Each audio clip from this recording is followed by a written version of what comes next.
New releases and wrap-up. The big one that came out was just the Sugar Winter 19 in January 18th. There's a new field type called comment log.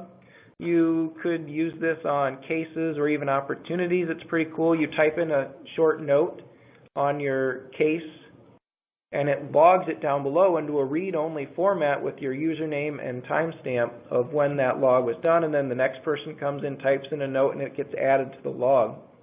Very nifty. Yeah. You can also export all types of reports to CSV file now, not just the rows and columns types report. There's a new product catalog, Quick Pick Dashlet. We saw the old one. There's a new one that is even cooler that lets you select your recently used products as well as your favorite products. Obviously, you can now favorite your product catalog records for use with that dashlet as well. They added the product catalog on to be reporting. Let's see, we have another question. Can the discount be applied to the unit price instead of the line total? That's a good point. So opportunities, products, or opportunities, quotes, revenue line items, and quoted line items all have a number of different currency fields, totals, unit prices, standard unit price, discounted price, discount price. All of those are configured in Studio via calculations. So as long as you know which fields you're editing, you can do just about any calculations you want in there. With regards to applying a discount, if you want to automatically apply a standard discount and then give the user the ability to override that discount based on related discount metrics, for example, I mentioned partner level again, that requires customization, but it is certainly possible. Good question.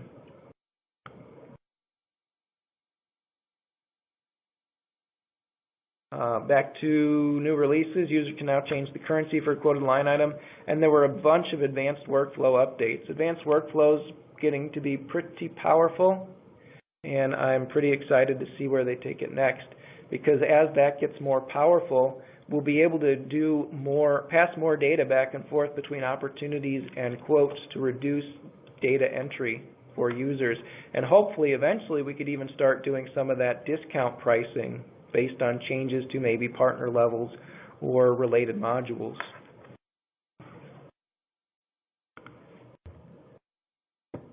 Some other releases, unless you're a Sugar developer, you probably don't care about this first one, but I thought you might be interested in knowing that Sugar has released and maintains certified Sugar test tools, which will automatically test customizations and configurations and upgrades. They can be quite time-consuming to set up, so generally only enterprise customers use them, but they are out there. And they have also released a number of tools that just kind of help debug customization. So really they're trying to make the developer's life easier. A lot of times that's only used by partners, but it's nice to know that they're trying to help everyone out with that. There's an updated Outlook plugin that was released January 21st. It improves sync failure handling. If you don't remember from our last user group, the Outlook plugin now allows you to automatically sync all incoming and outgoing emails to Sugar, and they've been just trying to make that work better. Customer Journey plugin was updated to work with this new Sugar Winter 19 release.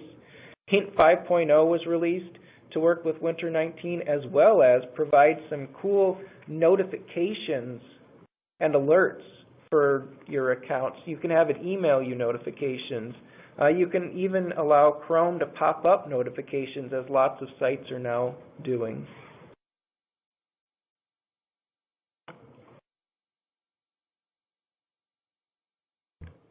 Hint version 5.01 was released shortly thereafter to fix an issue. And then the Mobile SDK, or Software Development Kit, was released February 8th, which includes just some minor bug fixes. But again, the Mobile SDK allows a developer to customize anything they want into the Android or iOS mobile application. So that's pretty cool. Also, if you didn't see the recent news, Sugar has a new CEO. The outgoing CEO is still the chairman of the board of directors, so he is still involved, Larry Augustine. But we have a new CEO, Craig Charlton. He is on LinkedIn if you want to look him up. And there's a full blog post you can see on the Sugar community. Just search for CEO and you will find that. Okay, guys, if you have any other questions, toss those out now. Meanwhile, I just want to take a moment on the side of your screen there where all those resources are. Just want to run through with you real quick what those are. Those top two, the first one you'll see, CRM-friendly telephony for proactive customer service and increased sales. It's a mouthful, but basically that is next week on the 28th. I believe it's Thursday. We're going to be talking about computer telephony integration, also known as CTI, and how integrating that with your Sugar can help you work smarter. Specifically, we have Active PBX, which is a CTI company coming in, and they're going to talk about how they built a specific use case for a Sugar customer where they optimize their call center for their sales and service teams by using skills-based routing that they customized for Sugar CRM. So I think it's going to be pretty interesting. That's the registration link there. I hope you'll join us for that. Our next user group is that next link. We're going to be talking about data management and enrichment. If you got value out of today's user group, I encourage you to join us for that as well. And then those three below there, those are just some of our recent how-to blog posts. We try to put those up there every once in a while when people like Justin and Megan are going through issues with customers, and it's something that they think could be beneficial for other people to know. We work together and create these quick how-tos so that you can have access to that information as well. So the two most recent ones were how to keep the Outlook plugin in the Sugar sidebar after you do an update. I know that one's a hot topic. And then using your Office 365 SMTP to send emails from your Sugar as if you were the user. And then as well, the other one is just basically best practices for user management if you're a Sugar admin. So those are our top things coming up and our top resources. In addition to that, you will see on here, we talk about the Chicago Sugar Workshop. That is coming up in May. Those of you who have been with us in the past, you know what a great event this is. It's a 3-day event. It's live. Part of it takes place at our Chicago offices. The other part will take place at the Park Ridge Country Club, which is pretty much down the street. Our Chicago offices are in Des Plaines, basically right behind the O'Hare Airport. So it's pretty convenient if you're flying in from anywhere. But day one of that event on May 14th is going to be a time for one-on-one meetings in our offices. If you have things that you want to talk about, let's say you want to meet with Megan, our customer success manager, to talk about where your product life is going. You want to talk to our CEO Sam about something. You want to talk to our sales rep. Anybody that you want to talk to and get one-on-one FaceTime with. We let you set up meetings that day with them and hash out whatever it is that you want to discuss. On the 15th, we'll have our workshop. And as I mentioned, those of you who have been with us before know it's a mishmash of all different things that will be helpful for you regarding Sugar and business in general. So, we'll have some new release information. Sugar will be there to present their roadmap for 2019.